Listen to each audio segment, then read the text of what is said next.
What if Wednesday? So today's question is, what if you had renter's insurance? Okay, what if you had tenant's insurance? So this video is mainly designed for people who, maybe you're renting, right? You have auto insurance, but you don't have renter's insurance, right? So what if you had it? What are some situations where you'd be like, phew, glad I had that, right?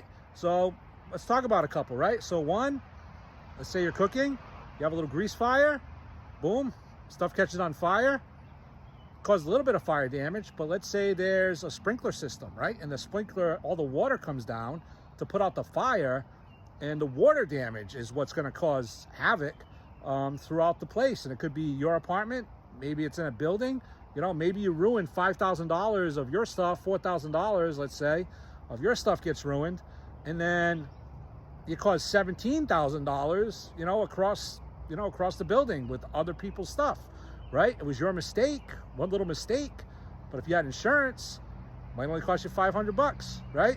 But if you didn't, you're talking maybe 17 grand, 20 grand worth of damage, right? Just one simple little mistake, right? And that can go across the board. So damage to other apartments. Let's say you're hammering the wall, boom, you hit a pipe by accident. You didn't intentionally do it, but now you're on the hook, right? The landlord's gonna say, hey, this is your fault, right? And what's huge with this, and I'm gonna get outside of the apartment in a second, so stay with me, because that's very important too. But while we're still talking about in the apartment, let's say the roof leaks and all your stuff gets ruined. Some people might think, hey, my landlord's gonna take care of that, right? He owns the building, the roof is leaking, right? No, right? So the landlord's policy is just gonna cover, the structure and stuff. The property inside is not covered by your landlord's policy. That would be covered by you. Now, if your landlord was neglectful in any way, like you put in claims and you said, hey, we noticed a leaky roof and he didn't do anything about it, well, now that's, neglect, and maybe he can, be liable in that situation. But if the roof just starts leaking randomly and your stuff gets ruined, I mean, that's what the renter's insurance is for.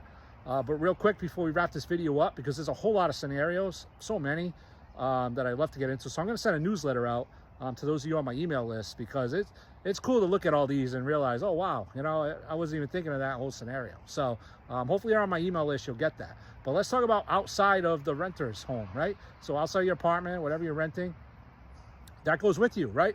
You're running, you're jogging, you knock somebody over by accident, you turn your head real quick. I mean, you could cause a $25,000 medical bill, or your dog that never bites anybody, it's the friendliest dog in the world, one day just decides to bite somebody, right? So that's the type of things that you're going to be covered for with tenant's insurance.